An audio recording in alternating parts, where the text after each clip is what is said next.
Only 1% of people can solve this question correctly.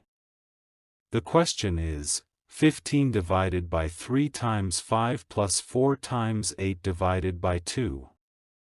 Many people say 15 divided by 3 equals 5, and 5 times 5 equals 25, and 25 plus 4 equals 29. And the result of the second part is 8 divided by 2, which equals 4, so finally 29 times 4 equals 116. But this answer is wrong because they didn't follow the PEMDAS rule.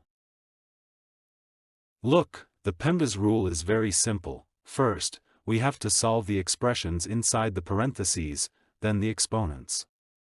Next, we get to multiplication and division, which have the same priority and must be solved strictly from left to right.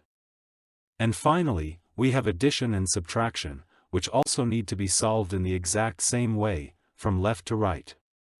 This channel is exclusively for the bright minds. If you're smart, hit that subscribe button. In this question, we have parentheses, division, multiplication, and addition. According to the PEMDAS rule, we must first solve inside the parentheses. So, 15 divided by 3 equals 5, and 5 times 5 equals 25. The result of the second parentheses is 8 divided by 2, which equals 4. Then the expression becomes 25 plus 4 times 4. In this new expression, we have addition and multiplication has higher priority than addition.